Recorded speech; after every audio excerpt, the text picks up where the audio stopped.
सोमनाथ मंदिर, राम जन्मभूमि, कृष्ण जन्मभूमि, काशी विश्वनाथ, ये कुछ ऐसे मंदिरों के नाम हैं जिन्हें आपने बहुतायत सुना है और आप इन मंदिरों के इतिहास के बारे में जानते हैं। कैसे विदेशी आक्रांताओं ने भारत पर आक्रमण कर हिंदू संस्कृति पर हमला किया और धर्म की आड़ लेकर इन मंदिरों को तोड़ा और फिर वहां मस्जिदें बनवाई। पर ऐसे हजारों मंदिर थे जो इस्लामिक आक्रांताओं के अहंकार और धर्म प्रचार की भेंट चढ़ गए, जिन्हें इसलिए तोड़ा गया ताकि हिंदू संस्कृति और उसकी पूजा पद्धतियों को नीचा दिखाया जा सके।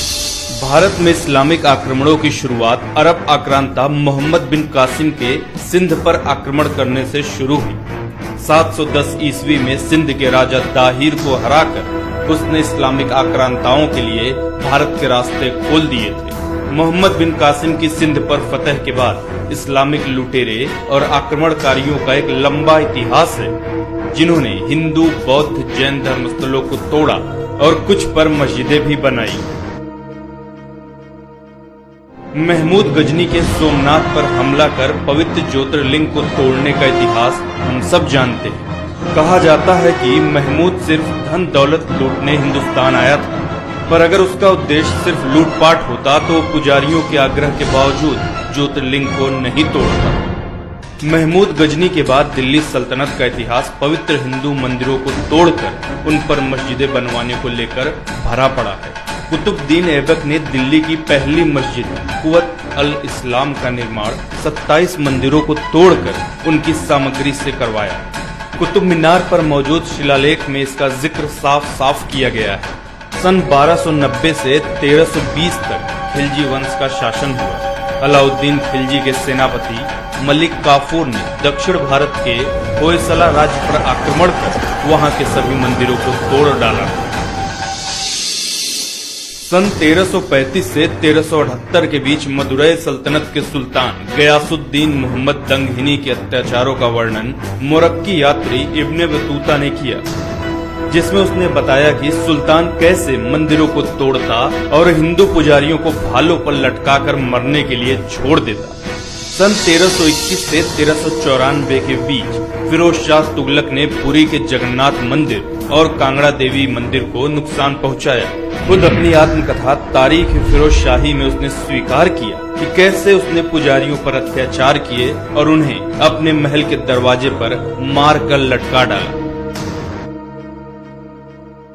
दिल्ली सल्तनत के राज के बाद भारत पर तैमूर का आक्रमण हुआ, जिसकी बर्बरता के किस्से मशहूर हैं।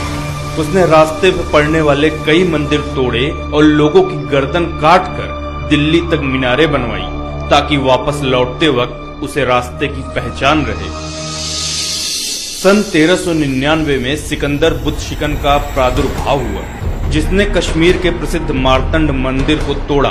कहा जाता है कि ललितादित्य द्वारा बनवाया गया मार्तंड सूर्य मंदिर इतना विशाल था कि इसे तोड़ने में पूरा 1 साल लग गया। इसी के शासनकाल में कश्मीर में लोगों का बड़े पैमाने पर धर्मांतरण हुआ। सन 1451 से शुरू हुए लोधी वंश में भी मंदिरों को तोड़ने का काम बदस्तूर जारी रहा। तारीख-ए-दाऊदी के अनुसार सिकंदर लोधी के शासनकाल में मथुरा के सभी तीर्थों को तोड़ दिया गया। पूरे मथुरा क्षेत्र में कोई अपना सर नहीं मुड़ा सकता था और दाढ़ी नहीं कटा सकता था। मुगल काल में राम जन्मभूमि विध्वंस से शुरू हुई मंदिरों को तोड़ने की प्रथा मुगल काल के हर शासक के वक्त में जारी रही। इतिहासकार निजामुद्दीन अहमद तख्तात-ए-अकबरी में नगरकोट की फतह का जिक्र करते हुए लिखते हैं कि महामाई के मंदिरों में पुजारियों को मारा गया। मंदिर परिसर में 200 गायों को काटकर मंदिरों की दीवारों को उनके रक्त से लाल कर दिया गया। औरंगजेब मुगल कालीन शासकों में मंदिर तोड़ने में सबसे आगे रहा। फ्रेंच यात्री जॉन दे ठेवनोट के अनुसार औरंगजेब ने गुजरात का गवर्नर रहते जैन मंदिर चिंतामणि पार्श्वनाथ मंदिर को अपवित्र किया। उसने मंदिर परिसर में गाय की हत्या करवाई और मंदिर तोड़कर कुव्वत उल इस्लाम मस्जिद का निर्माण करवाया।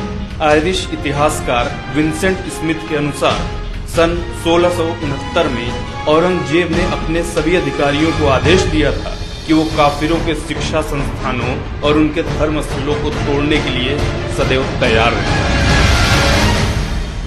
इतिहासकार सीके करीम के अनुसार टीपू सुल्तान ने अपने शासनकाल में हिंदू मंदिरों को तोड़ डालने का आदेश दिया था। ऐसे हजारों मंदिर थे जो इस्लामिक आक्रांताओं या मुस्लिम शासकों द्वारा या उनके शासनकाल में तोड़े गए। क्या वजह थी इन मंदिरों को तोड़ने की?